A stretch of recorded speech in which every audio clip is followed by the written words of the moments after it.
Then there's the matter of didactic art, which of course serves to communicate messages through creative expression. This is a very famous piece from early 1500s by Hieronymus Bosch. It's called The Garden of Earthly Delights. It's pretty big too. It's 86 inches by 76 inches, oil on wood. And before printing presses and literacy were widespread, political and religious tales had to be communicated to the masses visually through painting. So, I don't know, you probably can't see this. I feel like I'm blocking everyone's view, but basically in the first panel is the Garden of Eden and the creation of Eve, and move over to the big middle panel and it's just humanity frolicking everywhere, and mass orgies, and the third last panel over there is the consequence, eternal damnation. So the message couldn't be clearer. And I bring this up because MSPP has its own didactic art. This piece is called Evacuation Policy.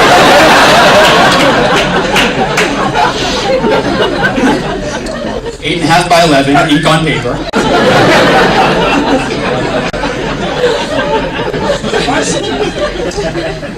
This artist was particularly skillful in her use of Times New Roman font, knowing full well that her didactic art would communicate its message more effectively than her more visual first draft.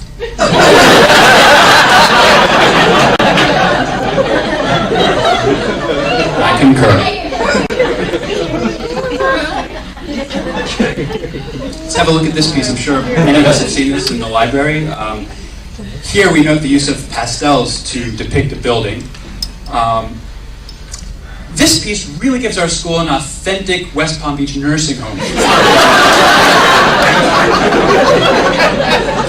As the viewer, you are whisked away to a day full of shuffleboard and hiking your pants all the way up to your knees.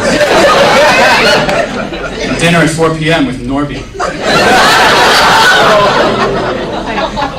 I knew there'd be a few hours. I went there.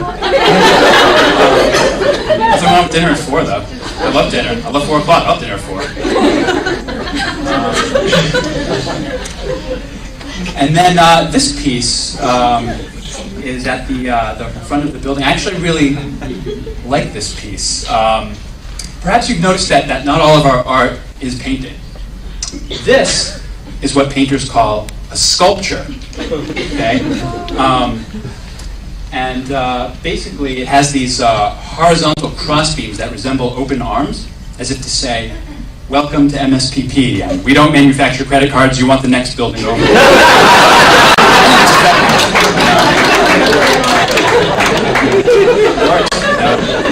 Actually, Ethan and I were talking about this yesterday. Where's Ethan? Yeah, I don't think you're a big fan of it, right? You're not a big fan of it. I don't know. You would just assume, like, walk past it, hang your coat on it, and call it a day. I think it works. I mean, that's just where you and I differ.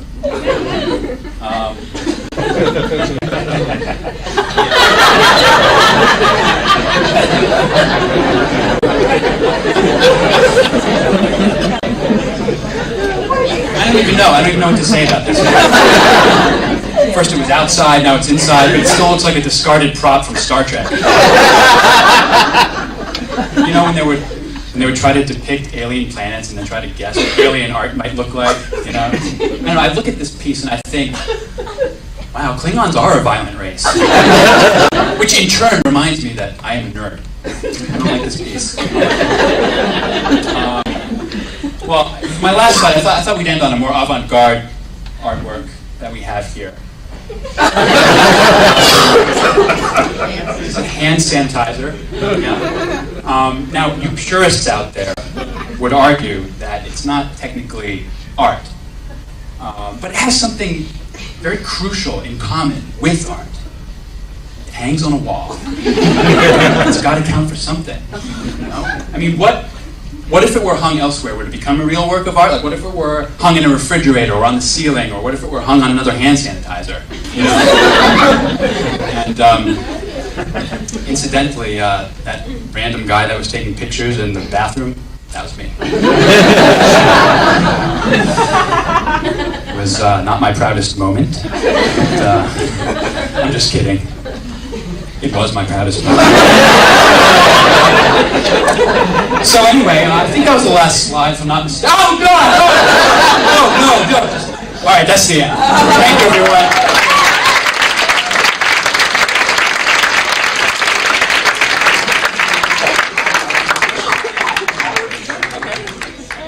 in a moment, I'm going to introduce Erlene Rosowski and Brian Knott. But before I do, I just wanted to give you guys a quick update.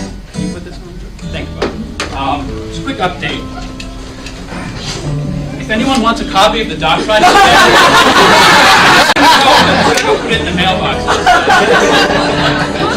And now it is my pleasure to introduce two faculty members that make beautiful music together, hopefully only in one way. Brian Knott and Erlene Rosowski.